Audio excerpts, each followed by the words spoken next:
যদিও এটি বিশেষ, কিন্তু এটি আমাদের দৈনন্দিন আয়োজন। রোজই আপনারা পাবেন আমার দেশ পত্রিকার বিশেষ বিশেষ খবর, যেগুলোকে সাধারণত স্কুপ বলে অভিহিত করা হয়ে থাকে। আসুন যাওয়া যাক মূল খবরে। অপরাধ করে কারো ফাঁসি হলেও স্বজনরা কখনো লাশ নিতে অস্বীকৃতি জানায় না। তবে ব্যতিক্রম ছিল ৮ বছরের বেশি সময় আগে রাজধানীর কল্যাণপুরে জাহাজবাড়িতে তথাকথিত জঙ্গি বিরোধী অভিযানে পুলিশের গুলিতে নিহত ৯ তরুণের ক্ষেত্রে। তাদের কারো লাশই দেয়া হয়নি পরিবারকে, মরদেহ দেয়া হয় আঞ্জুমান মুফিদুল ইসলামকে। নিহতদের কেউ ছিলেন গার্মেন্টস কর্মী, কেউ শিক্ষার্থী। তবে তাদের মধ্যে ৭ জনই ছিলেন একেবারে দরিদ্র পরিবারের সন্তান। জাহাজবাড়ি হিসেবে পরিচিত তাজ মঞ্জিলে পুলিশের অভিযান চালানো হয় ২০১৬ সালের ১৬ জুলাই। সেসব তরুণকে হত্যার পর বরাবরের মতোই পুলিশের দাবি ছিল দরজায় নক করলে গ্রেনেড ও গুলি ছুটতে থাকে আত্মরক্ষার্থে। তবে আমার দেশের অনুসন্ধানে বেরিয়ে এসেছে ভিন্ন তথ্য। জঙ্গি বিরোধী অভিযানের নামে অত্যন্ত ঠান্ডা মাথায় পরিকল্পিতভাবে হত্যা করা হয় তাদের। এসব তরুণ ছিল ডিবি হেফাজতে। তাদের সেখান থেকে তুলে নিয়ে গিয়ে হত্যা করা হয়। আর একে ইসলামী জঙ্গি কার্ড হিসেবে ব্যবহার করেন পতিত স্বৈরশাসক শেখ হাসিনা। ডিবি থেকে তাদের তুলে নিতে দেখেছেন ব্যবসায়ী শেখ মোহাম্মদ সেলিম হোসেন। তিনিও কুখ্যাত আয়নাঘরের বন্দী ছিলেন। আয়নাঘরের তথ্য তিনিই প্রথম ফাঁস করেন। জাহাজবাড়িতে নিয়ে হত্যার আগে ডিবির কাছ থেকে হতভাগ্য তরুণদের তুলে নিয়ে যেতে দেখেছেন তিনি। ঢাকা মহানগর গোয়েন্দা পুলিশের পুরান ভবনে ঢুকতেই ডান দিকের ছোট্ট একটা গারদ ঘরে দীর্ঘদিন বন্দী ছিলেন সেলিম। ডিজিএফআই এর আয়নাঘর থেকে সেখানে নেওয়া হয়েছিল তাকে। দিনভর সেই গারদের দরজায় দাঁড়িয়ে বিভিন্ন মানুষের আসা যাওয়া স্পষ্ট দেখতে পেতেন তিনি। পাশেই পুলিশের জন্য স্থাপন করা টেলিভিশনের শব্দ কানে ভেসে আসতো। এক বিকেলের ঘটনা, গারদের দরজায় দাঁড়িয়ে বাইরে তাকিয়েছিলেন তিনি। সেদিন একই রুমে তার সঙ্গে ছিলেন সাদ্দাম এবং মাওলানা আবুল কাশেম। নিষিদ্ধ ঘোষিত জেএমবির সঙ্গে জড়িত থাকার অভিযোগ রয়েছে তাদের বিরুদ্ধে। আমাদেরকে ডিবির পুরনো ভবনে যে সেলে রাখা হতো, এরই প্রথম দিকে একটা সেল ছিল ছোট্ট। এই সেলেই আমি গ্রিল ধরে দাঁড়িয়েছিলাম দরজার সামনে। এটা থেকে বাইরে পুরা দেখা যায়। সেদিনের ঘটনার বর্ণনা এভাবেই শুরু করেন শেখ সেলিম। এরপর বড়সড় একটা পুলিশের ভ্যান গারদের সামনে পেছন দিক করে দাঁড়ায়। একে একে সেই ভ্যানে আনুমানিক ১০-১১ জন তরুণকে উঠতে দেখেন সেলিম। সবার পরনে কালো পাঞ্জাবি, চোখ কালো কাপড়ে বাঁধা, মুখ খোলা। সাদা পোশাকের পুলিশের হাতে কালো কয়েকটা পতাকা। তরুণদের ভ্যানে উঠিয়ে ত্রিপল দিয়ে ঢেকে দিয়ে তারা চলে যায়। এভাবেই হিম করা ঘটনার বর্ণনা শুরু করেন এই প্রত্যক্ষদর্শী। শেখ সেলিম আমার দেশকে বলেন, কালো কাপড় ছাড়াও একই রকম কাপড়ের পতাকার মতো ওরা পেঁচিয়ে নিয়ে যায়। ওদেরকে গাড়িতে নেওয়ার সময় সব পুলিশ ছিল সিভিলে। গাড়িটার পেছনটা আমাদের দরজা বরাবর ছিল। ওদেরকে সেই দরজা দিয়ে উঠায়। সিভিলে ওদের সাথে ২-৩ জন নিচে। ওদের হাত কেবল টাই দিয়ে বাঁধা ছিল, প্লাস্টিকের ক্লিপের মতো যেগুলি ব্যবহার করা হয় সেগুলি আর কি। ওরা যখন একজন একজন করে ওঠে তখন মেইন দরজা দিয়ে আমরা অনেকেই দাঁড়িয়ে দেখি। পতাকা পেঁচানো ছিল আর ওদের মাথার মধ্যে কালো কাপড় ছিল, চোখও কালো কাপড়ে বাঁধা ছিল, পায়ে বেড়ি ছিল না। দেশ বিদেশের বিভিন্ন গণমাধ্যমে অতীতের ডিজিএফআই এর আয়নাঘর সম্পর্কে চাঞ্চল্যকর তথ্য প্রকাশ করা শেখ সেলিম সেদিন ডিবি অফিস থেকে ১০-১১ জন তরুণকে কালো পাঞ্জাবি পরিয়ে ভ্যানে তুলে নিয়ে যাওয়ার অন্যতম প্রত্যক্ষদর্শী। আমার দেশের কাছে তিনি সেই তরুণদের সম্পর্কে চাঞ্চল্যকর তথ্য প্রকাশ করেছেন। কুখ্যাত আয়নাঘরে তিনিই প্রথম হুইসেল ব্লোয়ার। তার বক্তব্য যাচাই করেছে আমার দেশ। এর মাধ্যমে শেখ হাসিনার আমলে সংঘটিত রাজধানীর কল্যাণপুরের জাহাজবাড়িতে তথাকথিত জঙ্গি হামলা চাঞ্চল্যকর নাটকের অজানা তথ্য উন্মোচিত হয়েছে।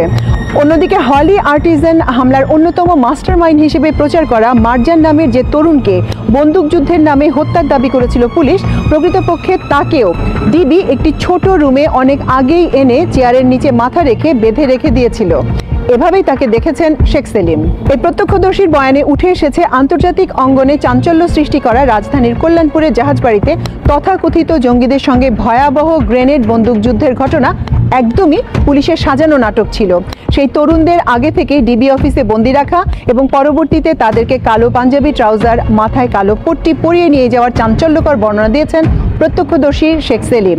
সেলিম আরও বেশ কয়েকজন সাক্ষীর নাম উল্লেখ করেছেন যারা এই তরুণদের ধরে নিয়ে যেতে দেখেছে। বর্তমানে বিদেশে রাজনৈতিক আশ্রয়ে রয়েছেন শেখ সেলিম। আর এই ঘটনার আরেক প্রত্যক্ষদর্শী, যাকে জাহাজবাড়ি থেকে পালিয়ে যাওয়ার সময় গুলি করে ধরার দাবি করেছিল পুলিশ, জাহাঙ্গীর আলম ওরফে র্যাশ নামে সেই তরুণকেও জুলাই বিপ্লবের সময় গত 5 আগস্ট কাশিমপুর কারাগারে গুলি করে হত্যা করেছে কারা কর্তৃপক্ষ। আর সাদ্দাম এবং নুরুল ইসলাম ওরফে মারজানকে রাজধানীর মোহাম্মদপুরের বেড়িবাঁধ এলাকায় কাউন্টার টেরোরিজম ইউনিট তথাকথিত বন্দুকযুদ্ধের নামে হত্যা করেছে। শেখ সেলিম বলেন, যখন ঘটনা ঘটে জাহাজবাড়ির ঘটনাটি, আমাকে মিন্টু রোডে রাখা হয় আয়নাঘর থেকে এনে। ডিবিতে আমাকে প্রথমেই সেলের মধ্যে রাখা হয়। এটিতে কোনো জানালা ছিল না, শুধু সামনে একটা দরজা আছে গ্রিলের, টয়লেট আছে ভেতরের দিকে। এখানে প্রায়ই আমরা দাঁড়িয়ে থাকতাম। সেখানে বাইরের দিকে তাকিয়ে দেখলাম একটা পুলিশ ভ্যান ত্রিপলে ঢাকা। সেই তরুণদের কালো কাপড় দিয়ে চোখ বাঁধা, কালো পাঞ্জাবি পরা, চোখ বাঁধা কিন্তু মুখ খোলা, মোটামুটি 10-11 জনকে উঠালো। আমার আগে ওখানে যারা পুরাতন ছিল তাদের একজনের নাম সাদ্দাম। সে গেটে দাঁড়িয়ে বলছে, এরা আমার সাথী। সে বলল, ওদের আজ আর ফেরত আনবে না। পরে ওইখানে দাঁড়িয়ে দেখলাম তাদেরকে ভ্যানে উঠালো, উঠিয়ে ত্রিপল কাপড় ছেড়ে দিল, তাদেরকে নিয়ে গেল। পরের দিন ওইখানে তো টিভি থাকে, নিউজে ঠিকই দেখলাম যে তাদেরকে ক্রস ফায়ারে দিয়েছে। অনেক দিন পর মুক্ত হয়ে মালয়েশিয়ায় যাওয়ার পর নিউজে দেখলাম যে সাদ্দাম আর মারজানকেও ক্রস ফায়ারে দিয়ে। ঘটনা স্মরণ করে সেলিম বলেন, ডিবি অফিসের ভিতরে একটা কন্টেইনারের মধ্যে সবাইকে নিয়ে পেটায়, আমাকে মারে নাই। আমার সাথে একটা ছেলেকে নিয়ে গেছিল, সেখানে ওকে পিটাইছে। ইফতারের সময় বা রাতে খাবারের সময় আমাদেরকে ওই রুমে খাবার দিল, খাবার দিয়ে পেছন দিকে লক করে দিল কন্টেইনার। আমরা ভেতরে বসা, মারজানের চোখটা গামছা দিয়ে বাঁধা, তার হাতে হ্যান্ডকাফ, চেয়ারের সাথে হ্যান্ডকাফ। চেয়ারের নিচে ওকে ঢুকিয়ে রেখেছিল, মাথা নিচের দিক দিয়ে সে চেয়ারের নিচে বসে থাকতো। পরে খাবারের সময় যখন খাবার দিল, তখন এক হাত খুলে আর এক হাত চেয়ারের সঙ্গে লাগিয়ে দিল, ওর গামছা খুলে দিল চোখ থেকে। পরে ওরা যখন তালা মেরে বের হয়ে যায়, আমরা তখন খাওয়া দাওয়া শুরু করি। আমাদের দুইজনের হ্যান্ডকাফ আর মারজানের চেয়ারের সাথে হ্যান্ডকাফ। পরে খাওয়া দাওয়া শুরু করলাম। পরে সে অর্থাৎ মারজান আমাদের সাথে কথাবার্তা বলল যে আমার নাম মারজান, আমাকে অনেক আগেই ধরে নিয়ে এসে এখানে রেখেছে, তার বাবাকেও নাকি ধরেছিল। তবে আমার পুরোপুরি বিষয়টা মনে নেই। পরে মুক্ত হয়ে আমি মালয়েশিয়া আসার পর দেখলাম যে মারজান এবং সাদ্দামকে ক্রস ফায়ারে দিয়েছে। মারজানকে কোন মাসে কোন সালে দেখেছিলেন এমন প্রশ্ন করা হলে তিনি জবাবে বলেন, জুন জুলাই হতে পারে 2016 সালে। এরপর তাকে প্রশ্ন করা হয়, হলি আর্টিজানের সময় মারজান কি ডিবিতে ছিল? জবাবে তিনি বলেন, হ্যাঁ ছিল। মারজানকে দেখার তারিখ মনে আছে? না ভাই। সেলিম বলেন, সেই সময় অস্ট্রেলিয়ার এক রেস্টুরেন্টের শেফের স্ত্রী ও তার সন্তানও ডিবিতে ছিলেন। সেই শিশু দামি খাবার ছাড়া কিছুই খেতে চাইতো না। বরখাস্ত হওয়া এক মেজরের স্ত্রী ও সন্তানও ডিবিতে ছিলেন। সেই মেজরকে ধরতে তার স্ত্রীকে দিয়ে ফোন করানো হতো। ওইখানে আরও 2 জন লোক ছিলেন, নর্থ সাউথ বিশ্ববিদ্যালয়ের এক শিক্ষক ও তার বাড়ির ম্যানেজার। ব্র্যাক বিশ্ববিদ্যালয়ের এক ছাত্র ছিলেন। 2 জন হিন্দু লোককেও ধরে আনা হয়েছিল জঙ্গিদের ফাইন্যান্স করার অভিযোগে। কয়েকজন প্রবাসীকেও ধরা হয়েছিল, তার মধ্যে একজনকে হ্যামার দিয়ে হাড়গোড় ভেঙে দেওয়া হয়। আরেকজন ছেলেকে দেখেছিলাম, তাকে 3 বা 4 বছর আগে ধরে আনে, টেবিলে ঘুমাতো। আরেকটা ছেলে ছিল, তার ভাই নাকি সেনাবাহিনীর অফিসার। ওই ছেলে অস্ত্র মামলার আসামি। হলি আর্টিজানে সেনাবাহিনীর কমান্ডো অভিযানে অংশ নেওয়া অফিসারদের একজন ছিলেন তার ভাই। ডিবি অফিসাররা সেই ছেলেকে সমীহ করত। সে নাকি অস্ত্র সহ ধরা পড়েছিল। ওই ছেলেকেও জিজ্ঞেস করতে পারেন। আমি সব ঘটনার প্রত্যক্ষদর্শী, দরকার হলে আমি আদালতেও সাক্ষী দিতে প্রস্তুত বলে জানান তিনি। তিনি আরও বলেন, যেহেতু আয়নাঘর থেকে ডিবিতে এনেছিল, তখন আমার কাছে ঘড়ি, মোবাইল কিছুই ছিল না, সুতরাং আমার বর্ণনায় টাইমিংয়ে কিছু সমস্যা থাকতে পারে। মারজানকে দেখেছেন? শিওর? এমন প্রশ্ন করা হলে তিনি আত্মবিশ্বাসের সঙ্গে বলেন, আরে ভাই 300% শিওর। জাহাজবাড়িতে 9 তরুণকে ধরে নিয়ে ঠান্ডা মাথায় হত্যার পর জঙ্গি নাটকের পক্ষে পুলিশের একের পর এক অসত্য তথ্য উঠে এসেছে আমার দেশের অনুসন্ধানে।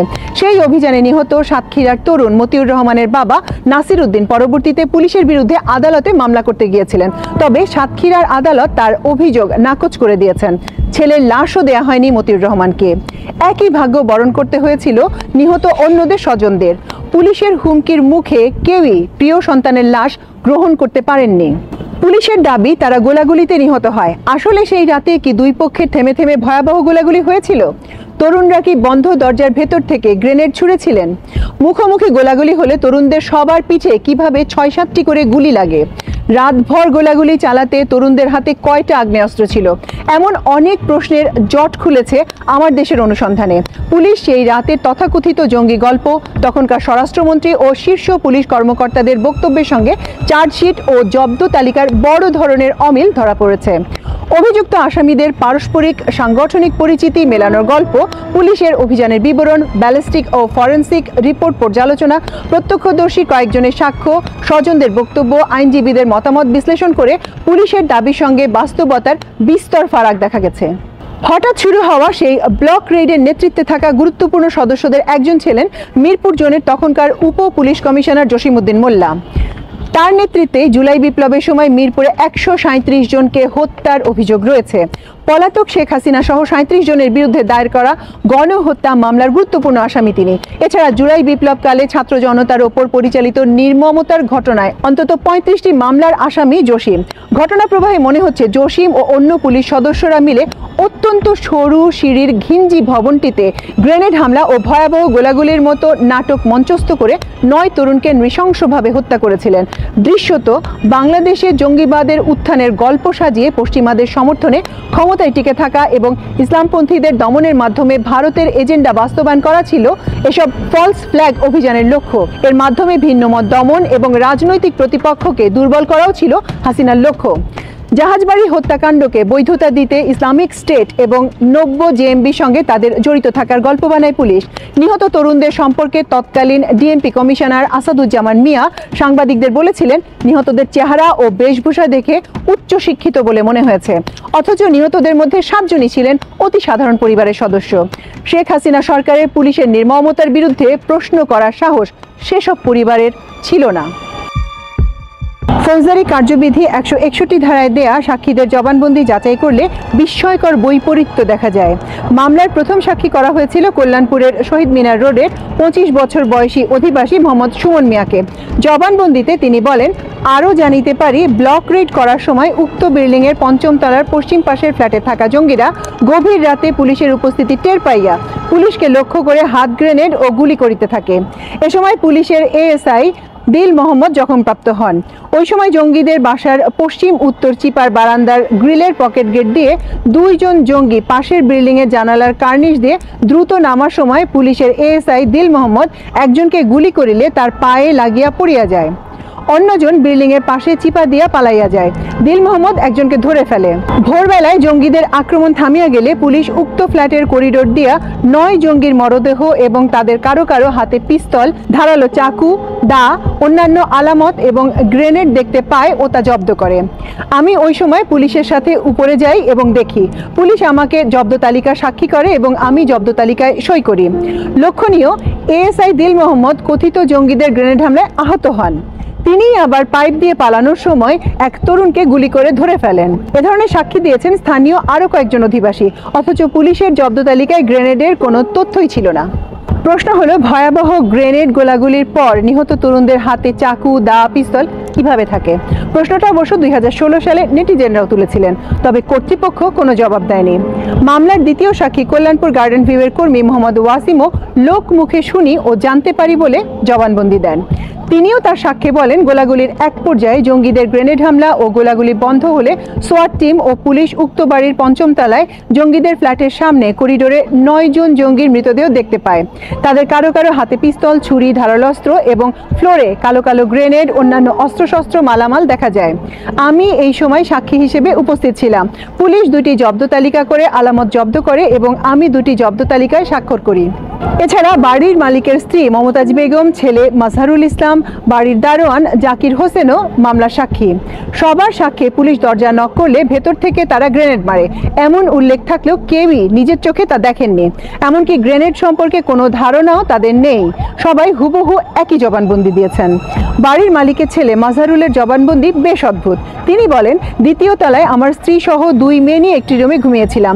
রাত 12টার পর বুটের আওয়াজ, মানুষের শব্দ এবং পরে গুলির আওয়াজে আমার ঘুম ভেঙে যায়। ঘুম থেকে উঠে জানতে পারি যে বাড়িতে পুলিশ এসেছে। পঞ্চম তলায় জঙ্গি সন্ত্রাসী আছে। জঙ্গি সন্ত্রাসীরা পুলিশকে লক্ষ্য করে গ্রেনেড ও গুলি করে, পুলিশও পাল্টা গুলি করে। গুলির শব্দে আমরা সবাই আতঙ্কিত ও ভীত হয়ে পড়ি। ভোরবেলায় প্রচণ্ড গোলাগুলির শব্দ শুনতে পাই, মনে হচ্ছিল যেন বিল্ডিং ভেঙে পড়বে। একসময় গুলির শব্দ নাই, বন্ধ হয়ে যায়। পরে জানতে পারি যে পঞ্চম তলায় 9 জন জঙ্গি সন্ত্রাসী মারা গেছে। লক্ষণীয়, ভোরে এমন ভয়াবহ গোলাগুলিতে 9 তরুণ নিহত হলেও পুলিশের একজনও আহত হননি। মামলায় পুলিশের সাক্ষ্যগুলো ছিল আরও অবিশ্বাস্য। অভিযানের সময় 2 তরুণ পালিয়ে যাওয়ার সময় একজন গুলিবিদ্ধ হয়ে আটক হয় বলে পুলিশ বর্ণনা করেছে। 1 নম্বর সাক্ষী এএসআই মাসুদুর রহমান বলেন, আমি সঙ্গীয় ফোর্স সহ 53 নং জাহাজ বিল্ডিং বাড়ির সামনে অবস্থান করি এবং দেখতে পাই 2 জন জঙ্গি সন্ত্রাসী বিল্ডিং এর কার্নিশ বেয়ে নিচে নামতে থাকে। একজনের হাতে অস্ত্র ছিল। এমন অবস্থায় আমি আমার সরকারি পিস্তল থেকে জঙ্গিদ্বয়কে লক্ষ্য করিয়া 4 রাউন্ড গুলি ফায়ার করি। এ সময় পুলিশের 20 জন সদস্য তাদের লক্ষ্য করে মোট 84 রাউন্ড গুলি করে বলে চার্জশিটে উল্লেখ করা হয়। এতগুলো গুলি সত্ত্বেও পলায়ন পর এক তরুণ শুধু পায়ে গুলিবিদ্ধ হন, অন্য একজন পালিয়ে যান। এমন অবিশ্বাস্য বর্ণনায় উঠে এসেছে পুলিশের নথিপত্রে। পুলিশের এজাহার থেকে জানা গেছে সেই তরুণেরা মোবাইল ফোনে শিওর স্পোর্ট অ্যাপস ইনস্টল করে একে অপরের সঙ্গে যোগাযোগ করত। তবে মামলায় জব্দকৃত পরীক্ষাযোগ্য আলামতের ডিজিটাল ফরেনসিক বিশারদদের মতামতে বলা হয়, সিম্ফনি A10 মডেলের মোবাইল পরীক্ষা করে 2টো মিসড কল, 3টি ডায়ালড কল ও 3টি রিসিভড কল সংক্রান্ত তথ্য পাওয়া গেছে। আরেকটি সিমে 10টা কল লগ পাওয়া গেছে। আলামত হিসেবে প্রাপ্ত পেন ড্রাইভ 2টি এবং Symphony model V50, Symphony explorer V52 mobile ফোনের ভাঙা অংশ 2টি ফরেনসিক ল্যাবে ব্যবহৃত টুলস দ্বারা রিডেবল না হওয়ায় পরীক্ষা নিরীক্ষা করা সম্ভব হয়নি। অর্থাৎ ফরেনসিক প্রতিবেদনে উল্লেখ করার মতো কোনো তথ্যই উপস্থাপন করতে পারেনি পুলিশ।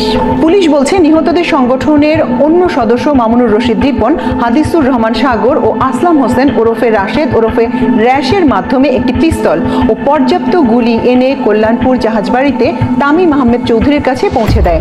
রিপন জাহাজবাড়ির পরিকল্পনায় অংশগ্রহণ করে এবং অস্ত্র সরবরাহ করে। সাগর ও রিপন 3টি AK-22 রাইফেল ও পর্যাপ্ত গুলি, গ্রেনেড, 2টি 7.62 পিস্তল ও 12 রাউন্ড গুলি কল্যাণপুরে এনে তামিম আহমেদ চৌধুরীর কাছে পৌঁছে দেয়। পুলিশ আরও বলছে, ভারতে থাকা পরিচিত পুরাতন সদস্যদের মাধ্যমে আব্দুস সবুর খান ওরফে সোহেল মাহফুজ অস্ত্র ও গ্রেনেড সংগ্রহ করে ছোট মিজানকে দেয়। ছোট মিজান ও আসলাম হোসেন ওরফে রাশেদ ওরফে র্যাশের সঙ্গে তার যোগাযোগ রক্ষা করে চাঁপাইনবাবগঞ্জ থেকে এসব অস্ত্রগুলি ঢাকায় নিয়ে এসে তামিম চৌধুরীকে দেয়। কল্যাণপুরের জাহাজবাড়িতে অস্ত্র ও গ্রেনেড সরবরাহ করে তারা। সরবরাহকৃত অস্ত্র ও গ্রেনেড কল্যাণপুরের জাহাজবাড়ি সহ অন্যান্য সন্ত্রাসী হামলায় ব্যবহার করা হয়েছে। পুলিশ আরও দাবি করে, সাগর তামিম কল্যাণপুর এলাকায় একটি AK-22 রাইফেল পৌঁছে দেন চৌধুরীর হাতে। রাইফেলটি কল্যাণপুর জাহাজবাড়ির ঘটনায় ব্যবহৃত হয়। আসামি ইকবাল এই রাইফেলটি নিয়ে জাহাজবাড়ি থেকে পালিয়ে যান। পুলিশ একবার বলছে AK-22 রাইফেলটি কল্যাণপুর জাহাজবাড়ির ঘটনায় ব্যবহৃত হয়েছে, আবার অন্য জায়গায় বলছে এক তরুণ পালিয়ে যাবার সময় AK-22 রাইফেলটি নিয়ে যায়। ব্যালিস্টিক বিশারদদের মতামতে উল্লেখ করা হয় আলামত 4টি স্থানীয়ভাবে তৈরি পিস্তল। এ বিষয়ে বাংলাদেশ সেনাবাহিনীর একজন সাবেক মেজর নাম প্রকাশ না করার শর্তে আমার দেশকে বলেন, এমন ইম্প্রোভাইজড পিস্তল দিয়ে রাতভর পুলিশের সঙ্গে গোলাগুলি করা অসম্ভব। এটি সম্পূর্ণ আশারে গল্প। সবাই পেছন দিক থেকে গুলিবিদ্ধ হয়ে নিহত হন। অপারেশন স্টর্ম 26 নামের এই হামলায় নিহত তরুণদের ময়নাতদন্তের প্রত্যেকের শরীরে একাধিক গুলির আঘাতের চিহ্নের কথা জানিয়েছিলেন ঢাকা মেডিকেল কলেজের ফরেনসিক বিভাগের সহকারী অধ্যাপক সোহেল মাহমুদ। তিনি বলেছিলেন, নিহতদের সবাই পেছন দিক থেকে গুলিবিদ্ধ হয়েছে বলে নিশ্চিত হওয়া গেছে। প্রত্যেকের শরীরে 7-8টি বুলেটের চিহ্ন পাওয়া গেছে। অধ্যাপক সোহেল মাহমুদ বলেন, 9 জনের প্রত্যেকের শরীরে 7 থেকে 8টি গুলির চিহ্ন পাওয়া গেছে। তিনি জানিয়েছিলেন, 4টি লাশের শরীর থেকে 7টি বুলেট বের করা হয়েছে। বাকিদের শরীরে গুলির আঘাতের চিহ্ন থাকলেও শরীরের ভেতরের অংশে কোনো বুলেট পাওয়া যায়নি। গুলিবিদ্ধ হয়ে তাদের মৃত্যু হয়েছে বলে নিশ্চিত করেছিলেন তিনি। অথচ পুলিশের দাবি, মুখোমুখি গোলাগুলি হয়েছিল। পিঠে গুলি লাগলেও লাশগুলো হাতে পিস্তল ও ছুরি ছিল বলে দাবি করে পুলিশ। নিহতদের একজন পাটকেলঘাটা থানার ধানদিয়া ইউনিয়নের ওমরপুর গ্রামের তরুণ মতিউর রহমান ঢাকায় একটি গার্মেন্টসে চাকরি করতেন। তার বাবা নাসিরউদ্দিন একজন কৃষক। 6 নভেম্বর ওমরপুর গ্রামের মেঠো পথের তপ্ত রোদ ধরে যখন হেঁটে যাচ্ছিলেন এই প্রতিবেদক, তখন রাস্তার পাশেই একটি ঘেরে চিংড়ি পোনা ধরছিলেন নাসিরউদ্দিন। সঙ্গে থাকা একজন চিনিয়ে দিলেন তাকে। এই প্রতিবেদক ঘেরের পাশে দাঁড়ালে হেঁটে এলেন সেই শীর্ণকায় ব্যক্তি। বয়স 60 পেরিয়েছে, রোদে পুড়ে তামাটে হয়ে গেছে, গা খালি, লুঙ্গি কাছা দেওয়া, মাথায় গামছা পেঁচানো, শীর্ণ অবয়ব, চেহারায় অভাবের স্পষ্ট ছাপ। কুশল বিনিময়ের পর নিহত মতিউর রহমান প্রসঙ্গ তুললাম, পুলিশ তো বলছে আপনার ছেলে জঙ্গি ছিল। এমন প্রশ্ন শুনে সঙ্গে সঙ্গেই বললেন, না, আমার ছেলে জঙ্গি ছিল না। আমার ছেলেকে মারার পর পুলিশ আমাকে ঢাকায় নিয়ে গেল, সেখানে 13-14 দিন আটকিয়ে রেখেছিল। তারপর ওরা বলল যে তোমার ছেলে জঙ্গি না। ওসি সাহেব, ডিসি সাহেব এক পুলিশের বাসায় 13-14 দিন আটকিয়ে রাখলো, সেও বলল তোমার ছেলে জঙ্গি না। তিনি জানান ছেলের লাশও তাকে দেখতে দেওয়া হয়নি। ঘটনার 28 দিন পর গভীর রাতে লাশ দাফন করা হয়। তিনি বলেন, ঘটনার 1.5 থেকে 2 বছর পর তিনি সাতক্ষীরা আদালতে পুলিশের বিরুদ্ধে হত্যা মামলা করতে গিয়েছিলেন। আদালত মামলা নেয়নি। এই ঘটনার পর প্রায় তার বাসায় পুলিশ আসতো। মতিউরকে শৈশব থেকেই লালন পালন করে বড় করেছেন চাচি নুরুন নাহার। তিনি বলেন, সে ভালো ছেলে ছিল, সংসারে কাজকাম করত, এলাকায় মাঝে মাঝে ইমামতি করত, তাবলিগে যেত। তাকে পুলিশ হত্যা করে লাশ দেয় নাই, আমরা লাশ নিতে চেয়েছিলাম। মতিউরের বড় চাচা এনায়েত মোড়ল বলেন, লাশ ওরা দেয়নি তো, ওরা ওর আব্বাকে লাশ দেখতেই দেয়নি। সে বলেছিল আমাকে একটু লাশ দেখাও, তাও দেয় নাই। পুলিশের সন্দেহজনক সেই অভিযানে নিহত হয়েছিলেন রায়হান ওরফে রায়হানুল কবির ওরফে তারেক নামের আরেক তরুণ। তার বাড়ি রংপুরে। রায়হানের চাচাতো ভাই শাকিল আহমেদ আমার দেশকে বলেন, নিহত হবার 15 থেকে 20 দিন আগে থেকেই নিখোঁজ ছিলেন তিনি ঢাকার শ্রীপুরে আপন বোনের সঙ্গে একটি গার্মেন্টসে কাজ করতেন। কতটা অভাব থাকলে এভাবে ভাই বোন মিলে ঢাকায় গার্মেন্টসে চাকরি করতে পারেন একটু ভেবে দেখুন, বললেন তিনি। শাকিল বলেন, পুলিশের গুলিতে রায়হানের দাঁত ভাঙা ও মুখ বিকৃত অবস্থায় ছিল। তিনি বলেন, ঘটনার পর পুলিশ চাচা চাচিকে ভয়ভীতি দেখায়, লাশ দেওয়ার কথা বলে তাদের ঢাকায় নিয়ে যাওয়ার পর বলল, আপনারা তো সই করেই দিয়েছেন যে আপনারা লাশ চান না। পুলিশ আমাদের কাছ থেকে যাওয়া আসা বাবদ 10,000 টাকাও নিয়েছিল। জমি বন্ধক দিয়ে সেই টাকা জোগাড় করেছিলেন চাচা। তিনি বলেন, আমাদের প্রতিবাদের তো শক্তি ছিল না, কারণ আমরা খুবই গরিব। ঘটনার পর ভয়ে বাসায় কোনো পুরুষ থাকতে পারতো না। পুরো এলাকায় আতঙ্ক ছিল। যাকে সন্দেহ করেন, এত বড় মামলায় গ্রেনেড হামলা, গ্রেনেড জব্দ সংক্রান্ত কিছুই আপনার মনে নেই? জবাবে তিনি বলেন, আপনি ডকেট দেখেন। এরপর প্রতিবেদক বলেন, ঠিক আছে, সেটা তো দেখছি, ফের দেখব। আপনি তো মামলা তদন্ত কর্মকর্তা ছিলেন, চার্জশিট জমা দিয়েছেন, আপনার কিছুই মনে নেই? ফের জবাব দিলেন তিনি, না, আমার কিছুই মনে নেই। ইন্সপেক্টর জাহাঙ্গীর আলম এখন কাউন্টার টেরোরিজম ইউনিটে নেই। গত 26 নভেম্বর মোবাইল ফোনে তার সঙ্গে এ নিয়ে কথা হয়। গ্রেনেড বিষয়ে বারবার প্রশ্ন করা হলে তিনি একই জবাব দেন, গ্রেনেডের কিছুই আমার মনে নেই। অবিস্ফোরিত কয়টা গ্রেনেড উদ্ধার করেছিলেন এমন প্রশ্নের জবাবে ফের তিনি বলেন, মনে নেই। বিস্ফোরিত গ্রেনেডের কোনো অংশ উদ্ধারের কথা মনে আছে? তিনি জবাবে বলেন, না, মনে নেই। আপনি মামলার কাগজ দেখেন। এরপর তাকে প্রশ্ন করা হয়, জব্দ তালিকায় গ্রেনেডের উল্লেখ নাই কেন? তিনি জবাবে বলেন, আমার কিছুই মনে নেই, আপনি ডকেট দেখেন। এরপর তাকে প্রশ্ন করা হয়, এই ঘটনার পর আপনার প্রমোশন হয়েছে? এমন প্রশ্নের জবাবে তিনি বলেন, প্রমোশন হয়নি। টেলিফোন আলাপের সময় তাকে অত্যন্ত ভীত বলে মনে হচ্ছিল। কথিত সেই অভিযানের মূল কুশীলব সাবেক পুলিশ প্রধান AKM শহীদুল হক, সাবেক ডিএমপি কমিশনার আসাদুজ্জামান মিয়া এবং মিরপুর ডিভিশনের তখনকার অতিরিক্ত উপ পুলিশ কমিশনার জসিমউদ্দিন মোল্লা জুলাই গণহত্যার দায়ে এখন কারাগারে। 9 তরুণকে হত্যার অন্যতম প্রধান কারিগর counter terrorism and transnational crime ইউনিটের তখনকার প্রধান মনিরুল ইসলাম জুলাই গণহত্যার পর পলাতক রয়েছেন। জাহাজবাড়ি অভিযানের চার্জশিট দাখিলকারী তদন্ত কর্মকর্তা কাউন্টার টেরোরিজম ইউনিটের ইন্সপেক্টর জাহাঙ্গীর আলম কুমিল্লার হাইওয়ে পুলিশে কর্মরত। অভিযানে নেতৃত্ব দেওয়া মিরপুরের তখনকার উপকমিশনার মাসুদ আহমেদকে পরবর্তীতে চট্টগ্রামের এডিশনাল ডিআইজি হিসেবে সংযুক্ত করা হয়। সেখান থেকে পরে তাকে রিলিজ করে রংপুরের এডিশনাল কমিশনার হিসেবে সংযুক্ত করে আদেশ দেওয়া হলেও 1 ডিসেম্বর পর্যন্ত তিনি কাজে যোগ দেননি। এ ব্যাপারে রংপুর রেঞ্জের ডিআইজি আমিনুল ইসলাম গত 1 ডিসেম্বর টেলিফোনে আমার দেশকে বলেন, মাসুদ আহমেদকে এখানে যোগ দেওয়ার আদেশ দেওয়া হয়েছে, কিন্তু এখনো তিনি কাজে যোগ দেননি। সিএমপি থেকে রিলিজ দিলে হয়তো তিনি কাজে যোগ দেবেন। এ বিষয়ে জানতে সিএমপি কমিশনার হাসিফ আজিজকে টেলিফোন করা হলে তিনি রিসিভ করেননি। হোয়াটসঅ্যাপে এ নিয়ে জানতে তাকে খুদে বার্তা পাঠানো হলেও তার জবাব মেলেনি। বিশ্বস্ত সূত্রে জানা গেছে তার সর্বশেষ অবস্থান ঢাকার ক্যান্টনমেন্ট এলাকায়। আমার দেশের অনুসন্ধান অনুসারে মাসুদ আহমেদ এখন পলাতক। নিহত তরুণদের জঙ্গি প্রমাণে অদ্ভুত সব তথ্য প্রমাণ নিয়ে হাজির হয়েছিলেন counter terrorism and transnational crime ইউনিটের তখনকার প্রধান মনিরুল ইসলাম। তিনি বলেছিলেন ওই বাসার লোকেরা সারা রাতই কথিত জিহাদের পক্ষে স্লোগান দিয়েছে। তাদের রুমে কথিত আইএস এর পতাকা পাওয়া গেছে, প্রচুর সংখ্যক উগ্রবাদী বই পুস্তক পাওয়া গেছে। তারপরও এরা জঙ্গি কিনা তা বোঝার জন্য কি রিসার্চের প্রয়োজন আছে? অবশ্য তখনই নেটিজেনরা তার দাবি নিয়ে প্রশ্ন তুলেছিলেন। নেটিজেনদের প্রশ্ন ছিল, কল্যাণপুরের 4টি পিস্তল দিয়ে নিহতদের পক্ষে রাতভর মুহুর্মুহু গুলি ছোড়া কিভাবে সম্ভব? কালো পাঞ্জাবি আর জিন্স কি কথিত জঙ্গিদের রাতের পোশাক? জঙ্গিরা সবজি কাটার ছুরি দিয়ে হামলা চালায়, 24 ঘন্টা কালো পাঞ্জাবি পরে থাকে। এমন প্রশ্ন নেটিজেনরা করেছিলেন যে একটি ছবিতে দেখলাম 6-7 জন গাদাগাদি করে পড়ে আছে। অন্য আরেকটি ছবিতে দেখা গেল একজন জঙ্গি ফল কাটার ছুরি হাতে পড়ে আছে। জঙ্গিরা কি গলাগলি করে পুলিশের সাথে সংঘর্ষে অবতীর্ণ হয়েছিল? আর জঙ্গিটি গুলি খেয়ে মারা গিয়েও কিভাবে একটা ছুরি আলতো করে ধরে থাকলো? গুলিবিদ্ধ হাত, তবু মৃতের হাতে আপেল কাটার ছুরি ছাড়েনি। মৃত্যু যন্ত্রণায় ছটফট করেছে, তবু হাত থেকে আপেল কাটার ছুরি পড়েনি। এসব কি করে সম্ভব? অনেকেই প্রশ্ন তুলেছিলেন, এত বড় অভিযানে এক পক্ষের ক্ষয়ক্ষতি হলো, কিন্তু বিপক্ষের কোনো ক্ষয়ক্ষতিই হলো না।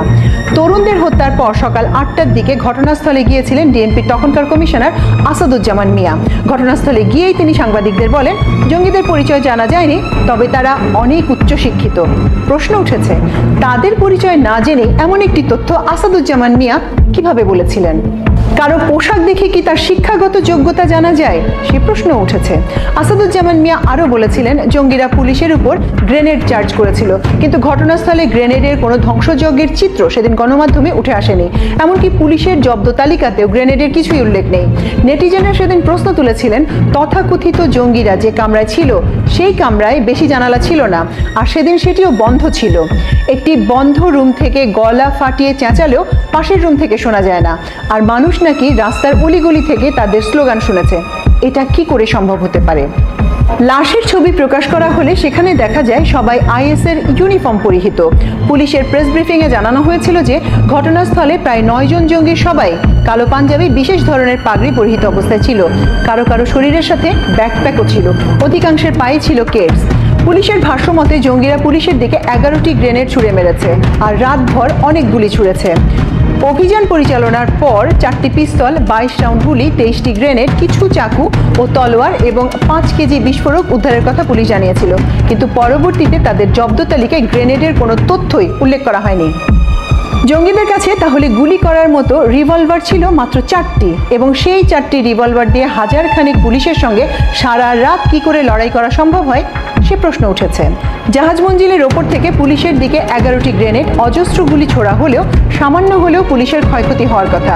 এর আগে হলিআর্টিজেনে মাত্র 2টি গ্রেনেডে গুলশান থানার ওসি সালাউদ্দিন ও ঢাকা মহানগর গোয়েন্দা পুলিশের সহকারী কমিশনার রবিউল করিম নিহত হয়েছিলেন বলে পুলিশ জানিয়েছিল। তাহলে জাহাজবাড়িতে 11টি গ্রেনেডে কারো একটুও ক্ষতি হলো না? জাহাজবাড়ি হিসেবে পরিচিত তাজ মঞ্জিলে গত 10 নভেম্বর গিয়ে কথা হলো ভবনটির কেয়ারটেকার সাবিনা শাহনাজের সঙ্গে। সাংবাদিক পরিচয় দেওয়ার পর দীর্ঘক্ষণ কথা বলেন। 2018 সালে তিনি এই বাড়িতে এসেছেন। বললেন, ওই দুর্ঘটনার পর 2018 সালে বাড়িওয়ালা মারা গেছেন। তার স্ত্রী বৃদ্ধা, ছেলে আমেরিকায় থাকে। এখনকার সব ভাড়াটে নতুন। সেই মামলায় স্থানীয় যেসব ব্যক্তিকে সাক্ষী করা হয়েছিল, পুলিশের দেয়া ঠিকানায় গিয়ে কাউকে পাওয়া যায়নি। প্রিয় দর্শক, আজ আমাদের আয়োজন এ পর্যন্তই। আশা করি সামনের আয়োজনগুলিতেও আপনাদেরকে এভাবেই পাশে পাবো। ধন্যবাদ সবাইকে।